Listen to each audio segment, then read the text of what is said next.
Pedro habla sobre el cristianismo auténtico, él está advirtiendo acerca de los apóstatas. En este tercer capítulo, primero tenemos un argumento contra la segunda venida del Señor Jesucristo por parte de los apóstatas. Y luego tenemos la afirmación y confirmación apostólica de la segunda venida del Señor Jesús. Esto me emociona, porque veo el caos a mi alrededor, la situación en que está el mundo de hoy, y no importa cuán mala se ponga, yo sé cómo va a acabar. Y en lugar de quejarnos, ¿en qué va a terminar todo este mundo?, los creyentes podemos decir, ¡gloria a Dios! Miren quién regresará al mundo. La piedra angular de nuestra fe es la deidad de Cristo. Y la esperanza de nuestra fe es que Jesucristo, quien vino a morir en nuestro lugar, regresará a gobernar y reinar con poder y gran gloria. Así que el mensaje de hoy tiene 2 puntos. El primer punto es la denegación escarnecedora de su venida. El segundo punto, la declaración escrita de su venida. Leamos juntos 2 de Pedro capítulo 3, empezando en el versículo 1. Dice, amados, esta es la segunda carta que os escribo, y en ambas despierto con exhortación vuestro limpio entendimiento, para que tengáis memoria de las palabras que antes han sido dichas por los santos profetas, y del mandamiento del Señor y Salvador dado por vuestros apóstoles, sabiendo primero esto, que en los postreros días vendrán burladores, andando según sus propias concupiscencias y diciendo, preste atención aquí, diciendo, ¿dónde está la promesa de su advenimiento? Porque desde el día en que los padres durmieron, todas las cosas permanecen así como desde el principio de la creación. Y Pedro dice, estos ignoran voluntariamente que en el tiempo antiguo fueron hechos por la palabra de Dios los cielos y también la tierra, que proviene del agua y por el agua subsiste, por lo cual el mundo de entonces pereció anegado en agua. Lo que tenemos aquí son 3 reacciones apóstatas a la segunda venida de Jesucristo. La primera reacción es una reacción emocional. La segunda reacción es una reacción intelectual. Y la tercera reacción es una reacción voluntaria. Es decir, las emociones, la mente y la voluntad se rebelan contra la segunda venida del Señor Jesucristo. Satanás odia la idea de la segunda venida de Jesucristo porque cuando ocurra, él será sentenciado. El reino del terror de Satanás se vendrá abajo. Será cuando los santos seremos honrados, glorificados y bendecidos. Por ello, el diablo ha apuntado toda la artillería del infierno contra la idea de la segunda venida del Señor. El primer punto es la denegación escarnecedora o burla de su venida. La primera reacción es una reacción emocional. Dice la palabra, en los postreros días vendrán burladores. Es un argumento emocional. Existen aquellos que simplemente se reirán y se burlarán de la segunda venida. La burla no es sustituto para la verdad. Pero cuando un hombre está perdiendo un argumento, muchas veces opta por utilizar la burla, la ridiculización y el sarcasmo. Los verdaderos creyentes siempre han sabido que cuando defienden la verdad, se exponen a la burla y el ridículo. El siervo no es mayor que su Señor. Marcos 5, versículo 40. Y se burlaron de él. ¿De quién? Del Señor Jesús. Lucas capítulo 22 y versículo 63 habla de cuando Jesucristo iba rumbo a la cruz. Dice, y los hombres que custodiaban a Jesús se burlaban de él y le golpeaban. Se los puede imaginar muertos de risa, apuntando su dedo al Señor. Se burlaron y golpearon al Hijo de Dios. Si se ríen de usted por creer en Cristo y en su segunda venida, recuerde que está en muy buena compañía. El arsenal diabólico para impedir que usted ame, conozca y sirva a Dios es la ridiculización y la burla. En los postreros días vendrán burladores andando según sus propias concupiscencias. ¿Por qué se ponen tan emocionales estas personas acerca de la segunda venida de Jesucristo? ¿Por qué la odian? Porque viven en pecado. Ellos están viviendo en pecado. Muéstreme un burlador y le mostraré un pecador. Los burladores van tras sus propias lujurias, deseos. Muéstreme un hombre que ridiculiza la segunda venida de Jesucristo, el juicio, y yo le mostraré un hombre que tiene las iniciales del diablo talladas sobre su corazón. Muéstreme una mujer que se burla de las cosas santas, y le mostraré a una mujer cubierta con las asquerosas huellas digitales del pecado. En los postreros días vendrán burladores andando según sus propias concupiscencias. Esta es la reacción emocional contra el Señor Jesucristo. Pero la Biblia enseña en Proverbios que Dios también se va a reír. Proverbios 1, empezando en el versículo 24, dice: por cuanto llamé, Dios le está hablando a usted ahora. Por cuanto llamé y no quisisteis oír, extendí mi mano, y no hubo quien atendiese, sino que desechasteis todo consejo mío, y mi reprensión no quisisteis. Ahora escuche: también yo me reiré en vuestra calamidad, y me burlaré cuando os viniere lo que teméis. Cuando viniere como una destrucción lo que teméis, y vuestra calamidad llegare como un torbellino, cuando sobre vosotros viniere tribulación y angustia. Lo que Dios está diciendo es que usted puede irse riendo al infierno, pero no podrá salir de él. Dios está diciendo, como decimos hoy, el que ríe al último, ríe mejor. Los apóstatas no solo están satisfechos con rechazar las cosas santas, sino que tienen un enorme deseo diabólico de ridiculizar las cosas santas. Había un emperador romano cuyo nombre era Juliano. Cuando él era un joven, profesó conocer al Señor Jesucristo y ser un creyente, pero nunca se convirtió verdaderamente. Llegó a ser un apóstata y persiguió a los creyentes con todo su poder, ridiculizando la fe cristiana. Juliano, el apóstata, tenía un amigo de la niñez cuyo nombre era Agatón. Ellos crecieron juntos. Después de muchos años se encontraron.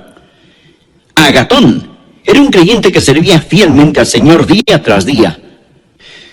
Cuando Juliano el emperador se encontró con Agatón, le dijo: Agatón, ¿cómo le va a tu amigo el carpintero de Nazaret?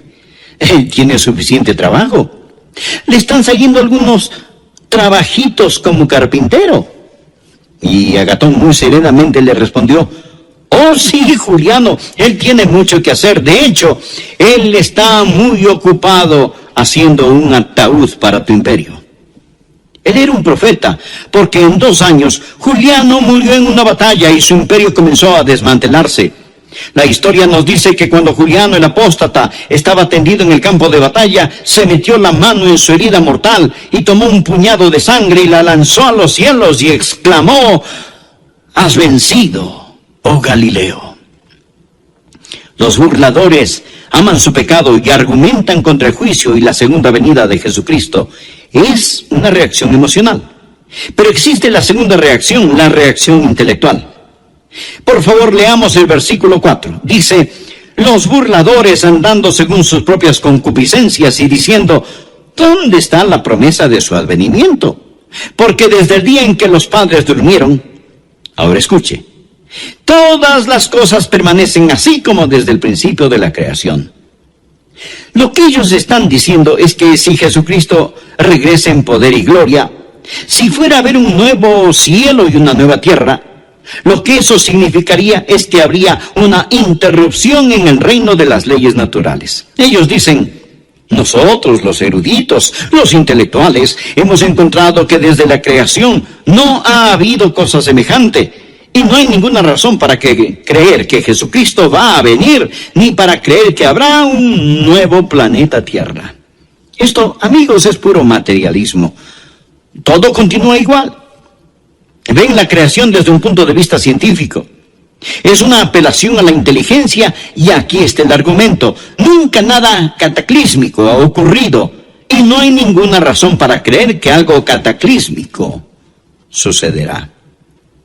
Porque desde el día en que los padres durmieron, todas las cosas permanecen así como desde el principio de la creación. Ellos dicen: escuche, mi bisabuelo esperaba la segunda venida de Jesucristo. Así que no se preocupen, todo continuará igual, no pasará nada.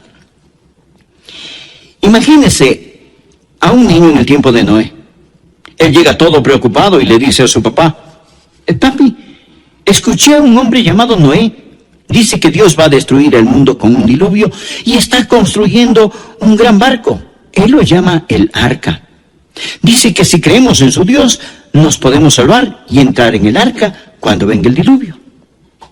Y el papá, riéndose, le contesta: hijo, recuerdo que cuando yo era niño, ese viejo loco de Noé estaba construyendo esa arca y me contó la misma historia. Y yo me fui a casa asustado y se lo dije a mi papá, y mi papá me dijo que su papá, su bisabuelo, también escuchó al viejo Noé contar la misma historia. Hijo, olvídate de esa tontería. Nadie jamás ha visto un diluvio. No existe tal cosa. Desde los tiempos de tus bisabuelos todo sigue igual. Así que existe la reacción emocional, los pecadores que siguen sus propios malos deseos. Existe la reacción intelectual. Toda cosa continúa exactamente como fue. Nunca ha habido un cataclismo, nunca habrá un cataclismo. Existe también la reacción voluntaria. Por favor, note el versículo 5. Estos ignoran voluntariamente. Son voluntariamente ignorantes. Esta gente no quiere saber, ni quiere entender. Porque si admiten la verdad de que Jesucristo va a regresar en juicio, esto significa que tendrán que cambiar su estilo de vida. Piensan que si de algún modo cierran sus mentes y sus corazones a esta verdad, todo estará bien. En eso se parecen a las avestruces. Esconden su cabeza en la arena. Son voluntariamente ignorantes. Ellos no quieren saber. Y no pueden encontrar a Dios por la misma razón que un ladrón no puede encontrar a un policía. Juan capítulo 3, versículo 19 dice: la luz vino al mundo y los hombres amaron más las tinieblas que la luz. ¿Por qué? Porque sus obras eran malas. Mi amigo, el mundo está lleno de ellos. Usted habla con las personas sobre ponerse en paz con Dios, les habla sobre la segunda venida de Jesucristo y lo cortan, lo paran, no quieren oír, no quieren saber. El problema no está en sus mentes, el problema está en sus corazones. Romanos capítulo 1 habla de ellos que detienen con injusticia la verdad, son voluntariamente ignorantes y su reacción emocional, intelectual y voluntaria sirve para negar esa gran verdad, la gloriosa verdad bíblica de la segunda venida del Señor Jesucristo. El segundo punto, la declaración escrita de su venida. Ya escuchamos a los apóstatas con su denegación escarnecedora. Ahora escuchemos a los apóstoles con su declaración escrita. Simón Pedro da 3 respuestas apostólicas a los argumentos o reacciones apóstatas para reafirmar la segunda venida de Jesucristo. La primera es su memorable promesa. Su memorable promesa. Leamos el versículo 1. Amados, esta es la segunda carta que os escribo, y en ambas despierto con exhortación vuestro limpio entendimiento para que tengáis memoria. Por favor, subraye la palabra memoria.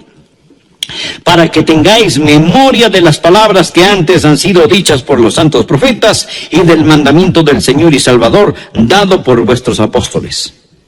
Bien, ¿cuáles eran esas palabras? Una promesa. Mire el versículo 4. ¿Dónde está la promesa de su advenimiento? Ahora mire el versículo 9. El Señor no retarda su promesa. Saltémonos al 13. Pero nosotros esperamos según su promesa cielos nuevos y tierra nueva. Lo que está diciendo el apóstol es que Él nos hizo una memorable promesa y Él vendrá otra vez. Los profetas y los apóstoles nos dicen que recordemos lo que Dios ha dicho. Sabemos la importancia del nuevo nacimiento. Mas ¿sabía que el Nuevo Testamento solo lo menciona 9 veces? La maravillosa doctrina del bautismo se menciona solo 20 veces en el Nuevo Testamento.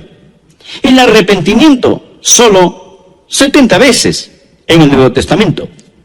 Pero el Nuevo Testamento habla, sin tocar el Antiguo Testamento, habla 380 veces en términos gráficamente claros de la segunda venida de Jesucristo. Esa es la razón por la que Pedro dijo: tengáis memoria de las palabras que antes han sido dichas por los santos profetas y por vuestros apóstoles. Si usted agrega a los profetas lo que los apóstoles dicen, un versículo de cada 25 en la Biblia habla de la segunda venida de Jesucristo. Dios no puede mentir. Dios lo ha prometido. Por ello, el recordatorio apostólico es su memorable promesa. Recuerde, téngalo presente. El Dios que no puede mentir lo ha prometido. Segundo, Pedro nos recuerda de su magno poder. Recuerda lo que ellos dicen. Los apóstatas dicen: todo continúa igual. No hay ninguna interrupción en el reino de las leyes naturales. Pedro les responde: ustedes son ignorantes por su propia voluntad de dos cosas. La primera aparece en el versículo 5. Estos ignoran voluntariamente que en el tiempo antiguo fueron hechos por la palabra de Dios los cielos y también la tierra, que proviene del agua y por el agua subsiste, por lo cual el mundo de entonces pereció anegado en agua. Ahora Pedro les dice: mire, señor escéptico, mire, señor apóstata, usted dice que nunca nada cataclísmico ha ocurrido. ¿Y qué de la creación? Dios habló y fue hecho. Dios con su palabra creó el mundo y los universos. Él habló y se hizo. Con su palabra suspendió la luna, el sol, las estrellas. Dios lo hizo todo por medio de su palabra. Pedro les está recordando sobre el magno poder de Dios. Los escépticos modernos y ateos de hoy intentan encontrar el origen de la vida. Pero no nos preocupemos del origen de la vida. Vamos más allá. Hablemos del origen de la materia. Usted dirá: bueno, la vida empezó espontáneamente en alguna sopa prebiológica, pero ¿de dónde salió la sopa prebiológica? Amigo, de la nada. Nada sale. Por medio de la palabra de Dios todo fue creado. Dios con su palabra ordenó la creación, pero también ordenó un cataclismo. Verso 5. Estos ignoran voluntariamente. Primero, habló para la creación, que en el tiempo antiguo fueron hechos por la palabra de Dios los cielos y también la tierra que proviene del agua y por el agua subsiste. La segunda vez habló para describir el cataclismo, por lo cual el mundo de entonces pereció anegado en agua. La palabra anegado o inundado es de donde tomamos cataclismo. En el griego suena como cataclismo. Dios con su magno poder hizo la creación y con su magno poder lo sacó del cataclismo. Pedro dice: no digan que Dios no puede cambiar la historia, que todo siempre sigue igual. Enfrenten los hechos. Y si tratan de explicar la creación sin un creador, son voluntariamente ignorantes, simplemente ignorantes. Piénselo. Es completa estupidez pensar que de la nada todo salió. No solo la memorable promesa, sino el magno poder de Dios. En base a esto, Pedro empieza a defender lo que Dios ha hecho y que lo hará de nuevo, pero esta vez no con agua, sino con fuego.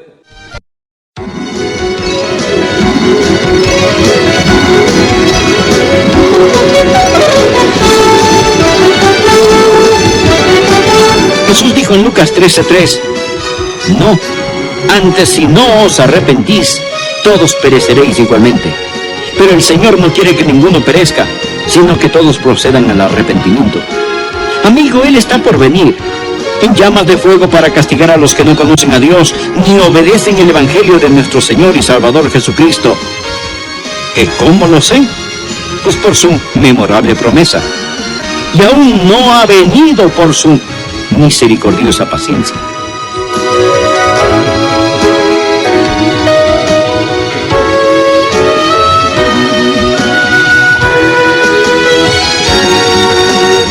Aquí estamos nuevamente para acompañarle con El Amor que Vale. El profesor y pastor Adrián Rogers, en la voz del pastor Lenín de Llanón, nos trae hoy la segunda parte del tema El Nuevo Régimen Mundial. El nuevo régimen mundial está por venir, pero no como algunos piensan, porque lo que este mundo llama un nuevo régimen mundial es solo una reestructuración del viejo desorden. Alguien dijo sabiamente, no se puede hacer huevos revueltos con huevos podridos. El nuevo régimen mundial tomará lugar cuando el Señor Jesucristo regrese con poder y gloria para recibir a los suyos y para juzgar a los que le rechazaron. Recuerde que Segunda de Pedro habla del cristianismo auténtico, lo verdadero, no lo falsificado. Cuando Pedro enseña acerca del cristianismo auténtico, él está advirtiéndonos acerca de los apóstatas. Soy Milton de los Santos y desde ya lo invito a continuar este estudio en Segunda de Pedro capítulo 3, desde el verso 1 hasta el verso 13.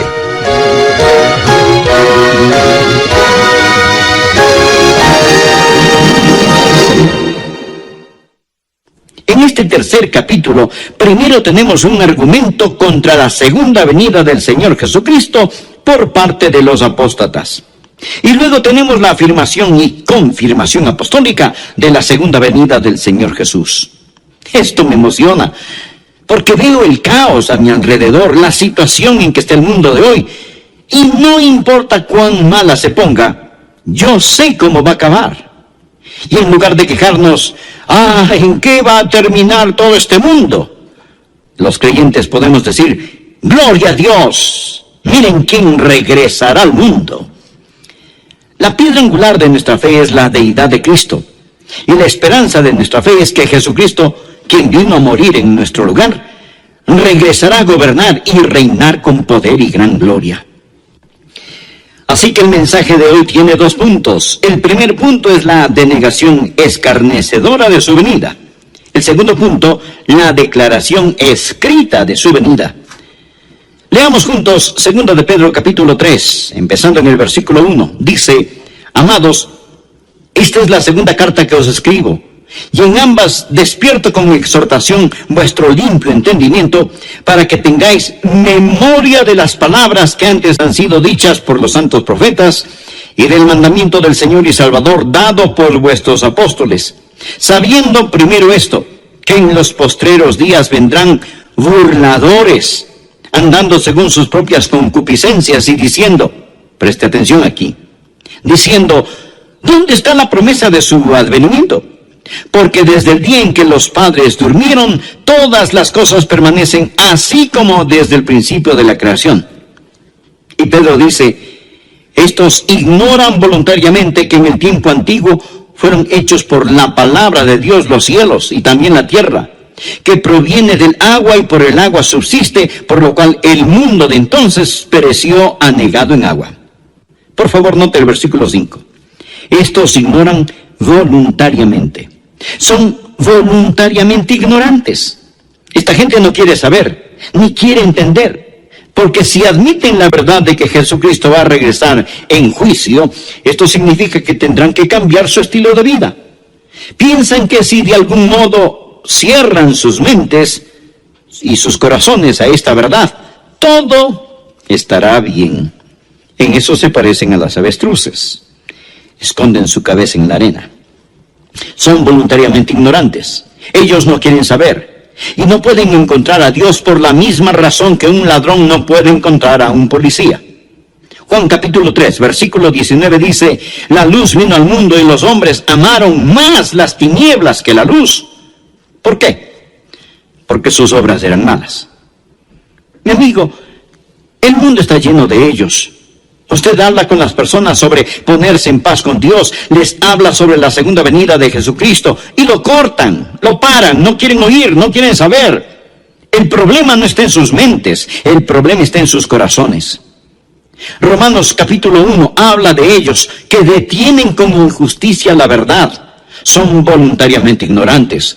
Y su reacción emocional, intelectual y voluntaria sirve para negar esa gran verdad, la gloriosa verdad bíblica de la segunda venida del Señor Jesucristo. El segundo punto, la declaración escrita de su venida. Ya escuchamos a los apóstatas con su denegación escarnecedora. Ahora escuchemos a los apóstoles con su declaración escrita. Simón Pedro da 3 respuestas apostólicas a los argumentos o reacciones apóstatas para reafirmar la segunda venida de Jesucristo. La primera es su memorable promesa. Su memorable promesa.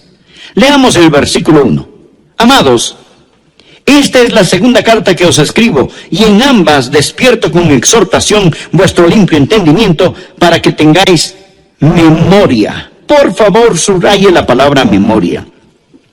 Para que tengáis memoria de las palabras que antes han sido dichas por los santos profetas y del mandamiento del Señor y Salvador dado por vuestros apóstoles. Bien, ¿cuáles eran esas palabras? Una promesa. Mire el versículo 4. ¿Dónde está la promesa de su advenimiento? Ahora mire el versículo 9. El Señor no retarda su promesa. Saltémonos al 13. Pero nosotros esperamos, según su promesa, cielos nuevos y tierra nueva. Lo que está diciendo el apóstol es que Él nos hizo una memorable promesa y Él vendrá otra vez. Los profetas y los apóstoles nos dicen que recordemos lo que Dios ha dicho. Sabemos la importancia del nuevo nacimiento. Mas, ¿sabía que el Nuevo Testamento solo lo menciona 9 veces? La maravillosa doctrina del bautismo se menciona solo 20 veces en el Nuevo Testamento. El arrepentimiento solo 70 veces en el Nuevo Testamento. Pero el Nuevo Testamento habla, sin tocar el Antiguo Testamento, habla 380 veces en términos gráficamente claros de la segunda venida de Jesucristo. Esa es la razón por la que Pedro dijo: tengáis memoria de las palabras que antes han sido dichas por los santos profetas y por vuestros apóstoles. Si usted agrega a los profetas lo que los apóstoles dicen, un versículo de cada 25 en la Biblia habla de la segunda venida de Jesucristo. Dios no puede mentir. Dios lo ha prometido.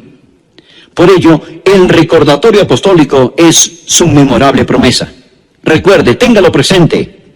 El Dios que no puede mentir lo ha prometido. Segundo, Pedro nos recuerda de su magno poder. Recuerda lo que ellos dicen. Los apóstatas dicen: todo continúa igual. No hay ninguna interrupción en el reino de las leyes naturales. Pedro les responde: ustedes son ignorantes por su propia voluntad de 2 cosas. La primera aparece en el versículo 5.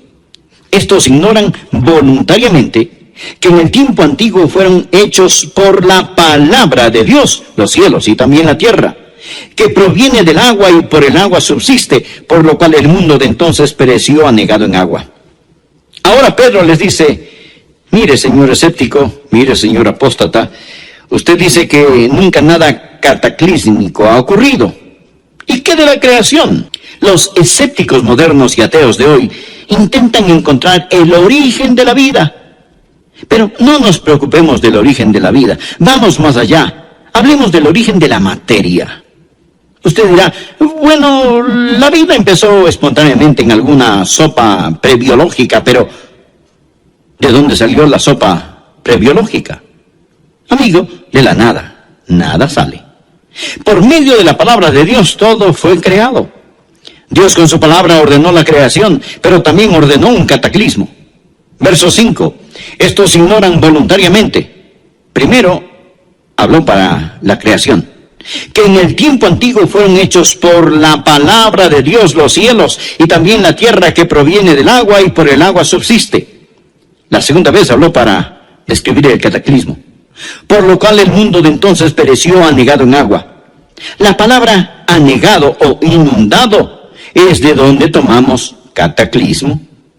En el griego suena como cataclismo. Dios con su magno poder hizo la creación y con su magno poder lo sacó del cataclismo. Pedro dice: no digan que Dios no puede cambiar la historia, que todo siempre sigue igual. Enfrenten los hechos. Y si tratan de explicar la creación sin un creador, son voluntariamente ignorantes, simplemente ignorantes. Piénselo. Es completa estupidez pensar que de la nada todo salió. No solo la memorable promesa, sino el magno poder de Dios. En base a esto, Pedro empieza a defender lo que Dios ha hecho y que lo hará de nuevo. pero esta vez no con agua, sino con fuego. Versículo 7. Pero los cielos y la tierra que existen ahora están reservados por la misma palabra, o sea, la misma palabra con que los creó, guardados para el fuego en el día del juicio y de la perdición de los hombres impíos. Note la frase, guardados para el fuego.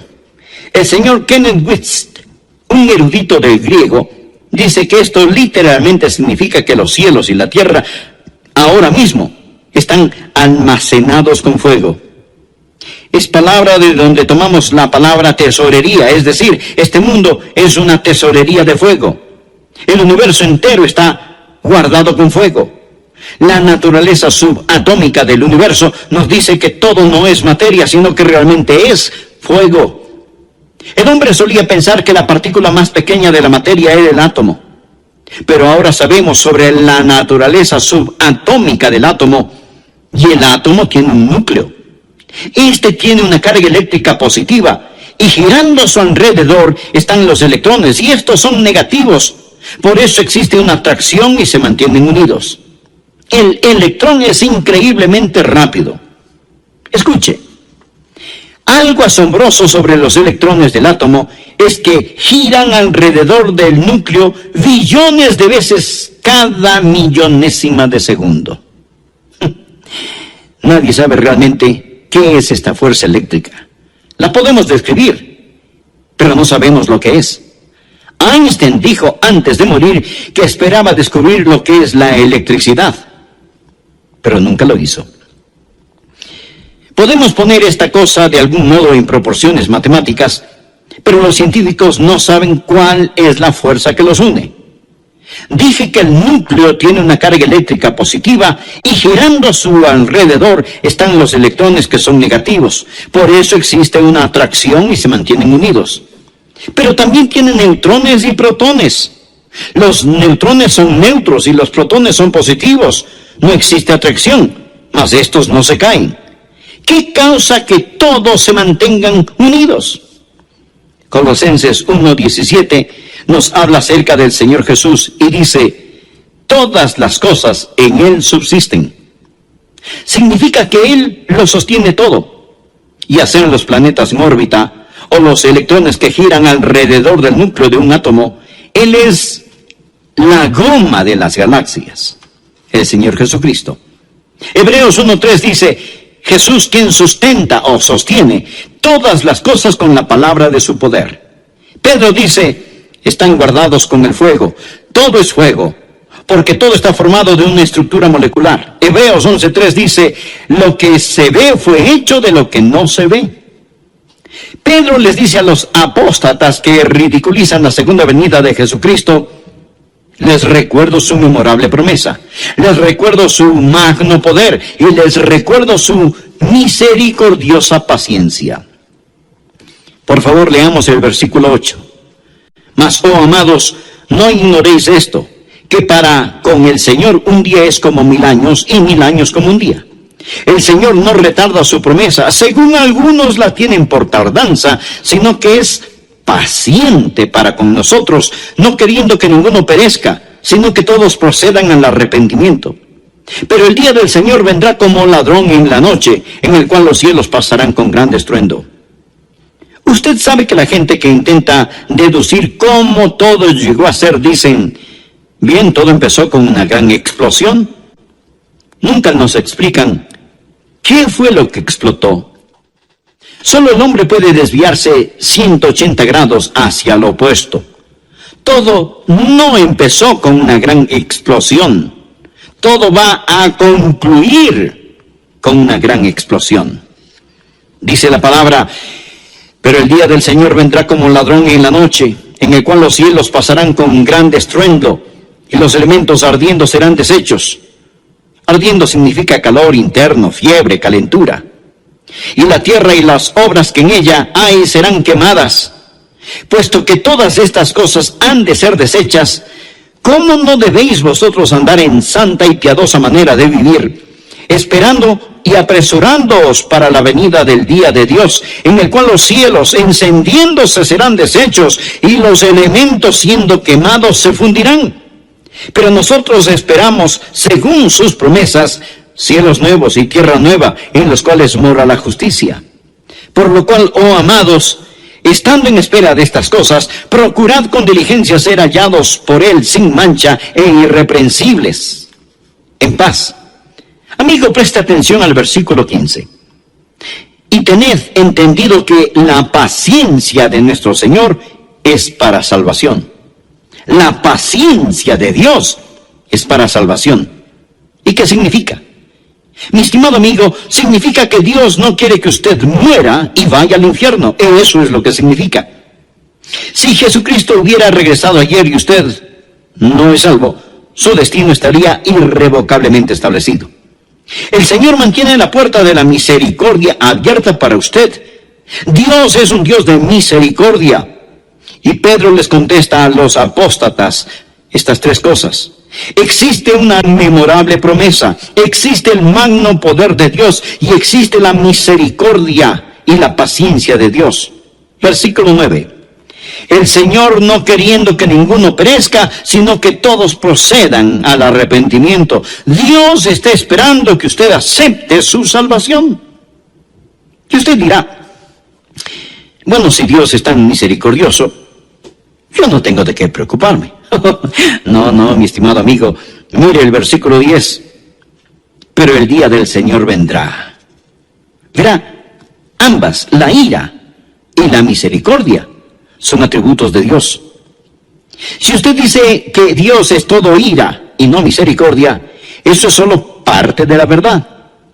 Y si dice que Dios es todo misericordia y no ira, eso es solo parte de la verdad.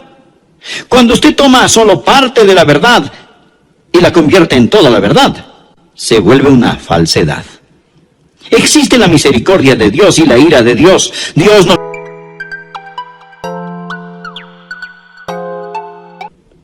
Y la esposa estará completa. Entonces sonará la trompeta. Los muertos en Cristo resucitarán primero, y los que estemos vivos seremos arrebatados y cambiados, así, en un abrir y cerrar de ojos, para encontrarnos en el aire con el Señor. Pero no sé cuándo será, mas Él está por venir.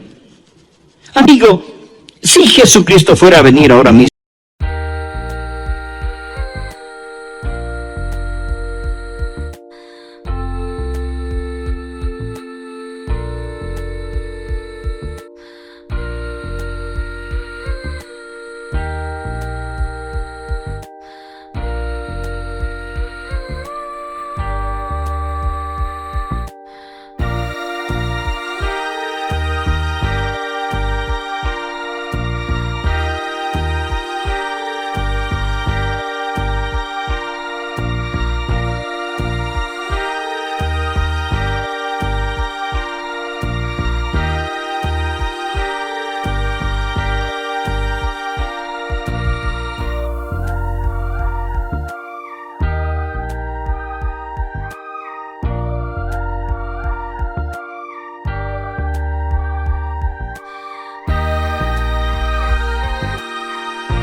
¿qué pasaría con usted?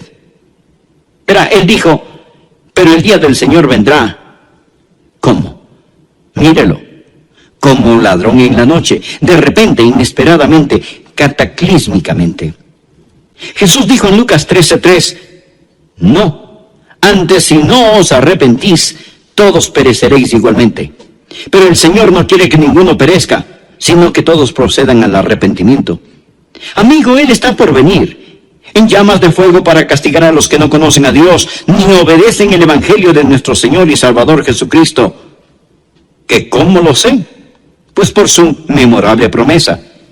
Y aún no ha venido por su misericordiosa paciencia. Jesús no quiere que usted muera y vaya al infierno. De verdad, Él no lo quiere. La Biblia dice, porque de tal manera amó Dios al mundo que ha dado a su Hijo unigénito, para que todo aquel que en Él cree no se pierda, mas tenga vida eterna. Por consiguiente,